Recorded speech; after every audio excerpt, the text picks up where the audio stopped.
This week at Mystery Inquiry, we will get into the stories of Joe Wood and Eric Lewis, two experienced outdoorsmen who disappeared in Mount Rainier National Park under baffling circumstances. We will tell you a story each, and if you are as passionate as we are about dark mysteries and unsolved cases, make sure to subscribe so you don't miss out other videos just like this one. Mount Rainier is an active stratovolcano and the highest mountain in the state of Washington, also known as Tahoma or Tacoma Peak, is over 14,000 feet high, and it's part of the Mount Rainier National Park. Mount Rainier also has a spiritual and cultural significance for the Native American tribes in the area, and it's a very popular destination for mountaineers and outdoor enthusiasts, with over 2 million people visiting each year. Climbing the summit itself is challenging more so outside the season, and it requires technical skill and preparation. Other people went missing in the area, and Mount Rainier National Park has its fair share of deaths. But first, let's get into the story of Eric Lewis. Eric Lewis, age 57, was an experienced climber who disappeared on Thursday, July 1st, 2010, when he was attempting to summit with two other men.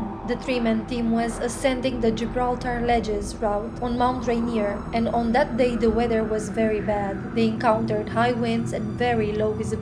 During the season, the climb is not very difficult, and it's considered the standard winter route. However, off-season, the conditions are almost always not good. The snow layers are not very stable, there's a risk of falling rocks and other hazards. With unfavorable winds and very low visibility, they were climbing tethered to one another. Once the leader would advance to a favorable spot, he would wait for the others or help pull the others if it was necessary. During that fateful day, the climber in the lead, Don Storm Jr., stopped at 13,900 feet and was joined by the second climber on the rope, Trevor Lane. They noticed there wasn't any tension on the lead, but decided to wait for Eric for a few minutes as they saw him moments before during the ascent. Don and Trevor, thinking Eric might have troubles coming up, started pulling on the rope, but strangely Eric was not at the end of it. There was only a knot with the loop where Eric was supposed to be hooked on. The rope was not damaged in any way, it simply looked like he unclipped his carabiner. Don and Trevor immediately started looking around, and eventually they did find Eric's footprints. They followed them for a while and noticed that at some point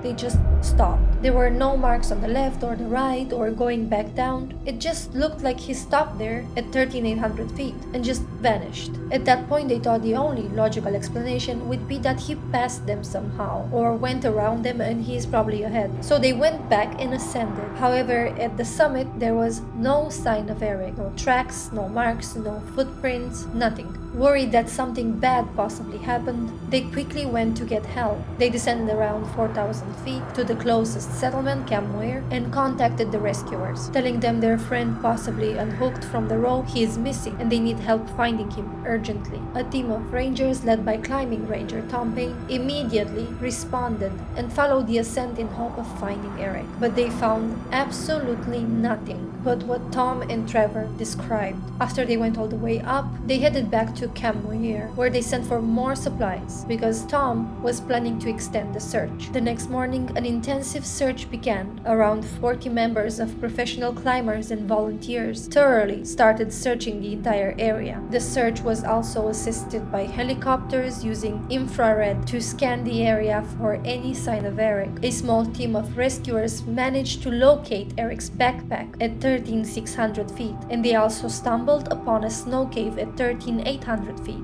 around the area where Eric was last seen. But there was no indication that Eric was ever in that cave. The rest of the rescuers scoured an incredibly vast area, including other routes for ascending and descending, as well as other points of interest like different crevices and glacier faces, mostly for any indication that he might have fallen, such as drag marks, disturbances in the snow that might show that he stumbled down, blood marks, or any signs he was injured, and nothing was ever found. Somehow he dropped his backpack, ascended another 200 feet, unhooked his carabiner, and just disappeared. They held on to the search as much as they could, but they knew without his backpack, soon the search and rescue would turn into a body recovery mission. And with the extreme winds and precipitation, the search stopped, as not to endanger the lives of the volunteers and the rescuers. To this day, no sign of Eric was ever uncovered.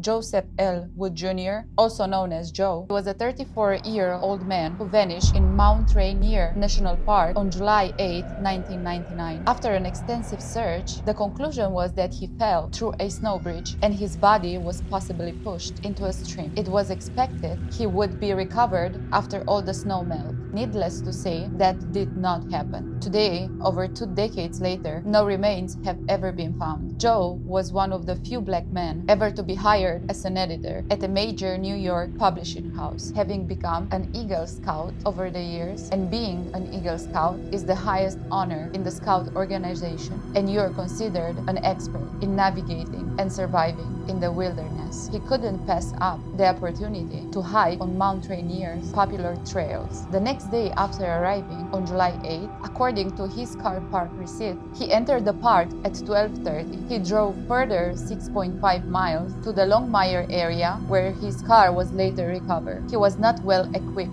probably not planning for a very long hike. Also, the weather at the time was incredibly good. All we know is that he started the trek towards Mildred Point. However, the next day he didn't show up to the conference. His colleagues were surprised but not worried. Only when he failed to return to New York on July 11 did one of his fellow colleague journalists, Somini Gupta, begin to raise the alarm, and on July 13, she filed a missing person report. The next day, the National Park Service located Joe's car, and Somini, along with a group of friends, were there to retrace his footsteps and try to find him. Shortly after, the weather took a turn for the worse. The group was advised not to continue searching because it became dangerous. On July 15, a man recognized Joe in the newspaper and came forward saying they had a brief conversation on Rampart Bridge at 4,800 feet on the day he disappeared at around 2 p.m. Joe asked him if the trail goes much further, and Bruce told him that he walked only about 10 minutes but came back because there is a possibly dangerous snow bridge ahead that looked unstable. Joe told him that's fine because he planned to turn around anyway. Bruce only noted Joe was dressed a bit too light and declared that he headed back down after the short conversation, while Joe continued onward. With this information, the park rangers put together other possible routes and scoured a very vast area, including over 100 volunteers, professional climbers, firefighters, and rangers, bringing in search hounds and a helicopter to scan the area. At some point, the dogs alerted to a wooded area but lost the scent. That area was combed for any clues, but nothing came of it. On July 16, due to high winds and precipitation, the search came to a halt, most likely with no equipment and provisions. In these weather conditions, he may have suffered hypothermia and succumbed to the elements. As mentioned at the beginning, authorities were sure they would recover the remains after the ice melted, but no trace of Joseph Wood was ever recovered. But before we go, make sure to press all the buttons and let us know in the comments if you have any suggestion for future videos or what you think happened in these cases. Thanks for watching.